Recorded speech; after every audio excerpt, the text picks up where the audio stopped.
উফ, মরুভূমির গরমে আমাদের ছোট্ট তোতা জ্ঞান হারাতে বসল।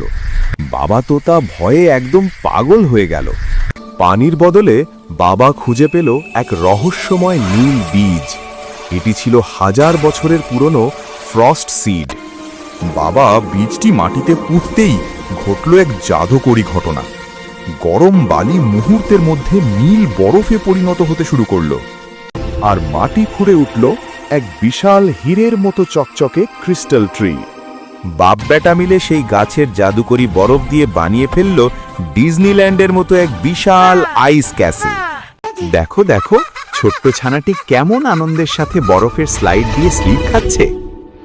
শেষে তারা সেই গাছের বরফ দিয়ে কালারফুল স্নো কোন বানিয়ে পেট ভরে খেলো। কি দারুণ, তাই না?